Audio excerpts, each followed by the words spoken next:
Before I start this video, I wanted to say this. Thank you for all those who like my Fallout videos, and I hope I get more Fallout fans. And those who don't like Fallout, that's okay. And my favorite ending of Fallout 4 is the Institute ending. A lot of people don't like it, but I really liked it, and I think it makes the most sense to follow with your son. After all, you spend the majority of the game trying to find him. And it's either that or the Brotherhood, which are basically fascist in power armor. And then it's the Railroad, who are crazy idealists, and the Minutemen, who rely on you for everything. So, the Institute just makes most sense. However, sadly, the Brotherhood ending is canon, which is confirmed by the show. So, here, I'm going to ask the question, what if the Institute won? As this would take place a few years after the end of Fallout 4, the Brotherhood was destroyed, and the Institute took Diamond City directly.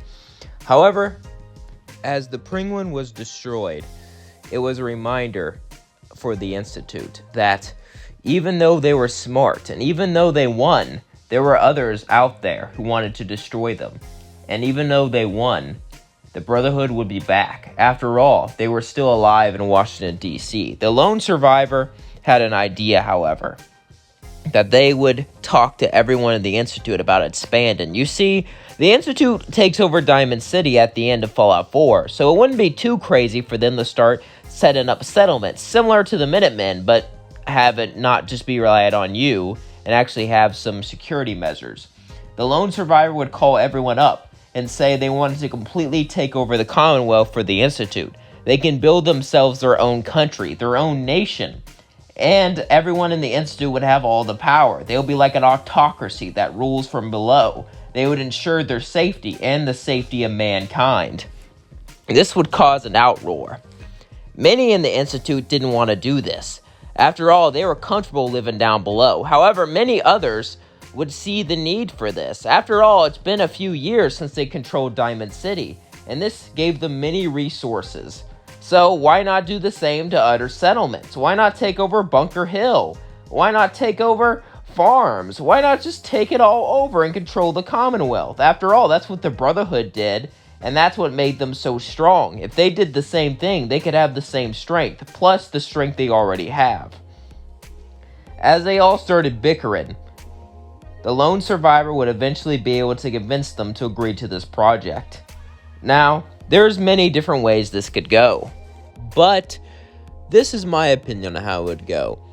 The Institute would then try to take over Good Neighbor. Good Neighbor would refuse, but the Sense would take it down, as the Institute would offer protection. You see, the Minutemen kept people too safe, so the lone survivor would kill Preston Garvey and all the leaders of the Minutemen, except for themselves, of course, the general, as they would retire the position.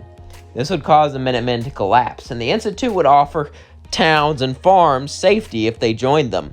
Many would refuse, however, since nobody liked them. But even though everyone hated the Institute, people were in danger, so people would often give up their freedom to be protected by the Institute, which worked pretty well. There were people that stood up in their way. The Gunners, Far Harbor, Children of Adam, the Slavers back in Nuka World, just to name a few. However, with time, they would be wiped out. I could see all this going on between a 4-year period of the Institute expanding day by day, day by day. Now, that might sound too fast to wipe out all the other factions in the Commonwealth, but remember, this is kind of generous considering that you kind of rebuild the Minutemen in such a short amount of time. So 4 years is pretty generous. So the Institute would then start to take over factories. You see, there were factories all over the Commonwealth. The Institute would have the technology to fix them. The plan would be to repair these factories and start to produce synths. Not Gen 3, only Gen 1 and 2. Gen 3 synths take a lot of time and care, since they act so much like humans, and were very important for the operation. You see, they made Gen 3 synths all over the Brotherhood, and their plan was to demoralize and divide them. You see, after Elder Maxon died, the Brotherhood didn't have clear leadership. So, after that, Gen 3 synths all declared themselves leader, caused them civil wars throughout the Brotherhood. However, the people of the Commonwealth of the capital wasteland, they knew who to support.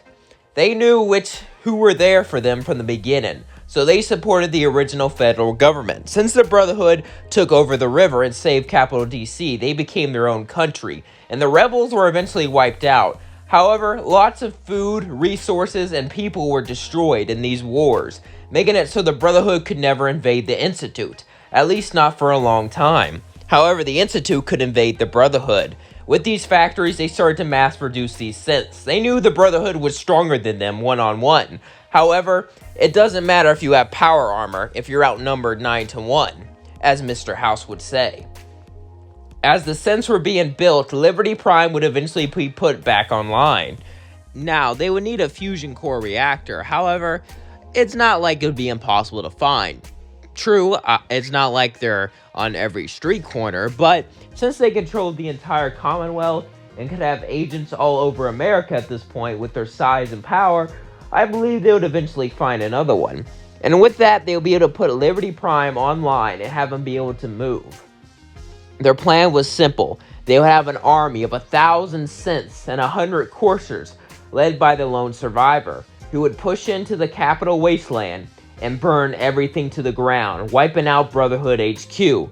This would be something they couldn't come back from. The Brotherhood would start to collapse, and the Institute would be able to take it over, and eventually form a country unlike anything anyone's ever seen. This country would protect all wastelanders.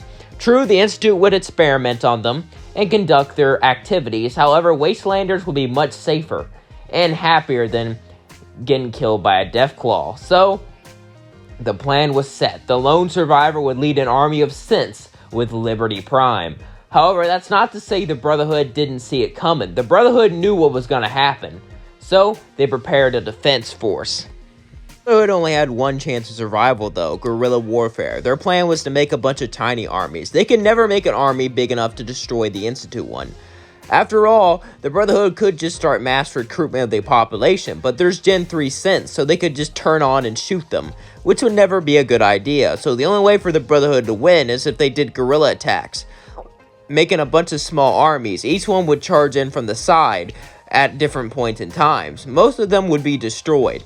All of them knew this was a suicide mission. However, eventually, hopefully they'll be able to wear them down until they weren't able to destroy the capital. This was their plan and their only hope.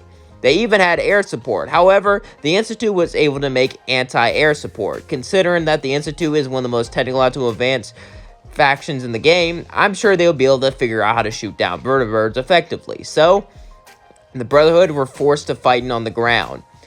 As the battle started, many Brotherhood agents would lose their lives. Most of the platoons were suicide missions. They were tasked to charge in there, destroy as many synths as possible, and basically die. Since the synths were forced to protect Liberty Prime, and since Liberty Prime was pretty strong and protect himself mostly, that left the synths open for attack. Even though Liberty Prime was powerful, being ambushed was never a good idea. And the Brotherhood could deactivate them if they got too close, so the synths were always forced to protect Liberty Prime. This forced them to lose massive amounts of numbers. However, the Brotherhood wouldn't be able to stop the Institute forces. The Institute forces would start to dwindle as time went on. More and more of them were destroyed. However, this didn't have to be a two-way trip. As long as the capital was destroyed, that's all that mattered. You see, the Brotherhood built a massive city around what used to be the White House. This city was called Maxon, named after Elder Maxon, who died. The battles were rough. It started out with 1,000 synths, but there was only 315 coursers when they got to the capital. However, with Liberty Prime there, they were able to completely destroy it.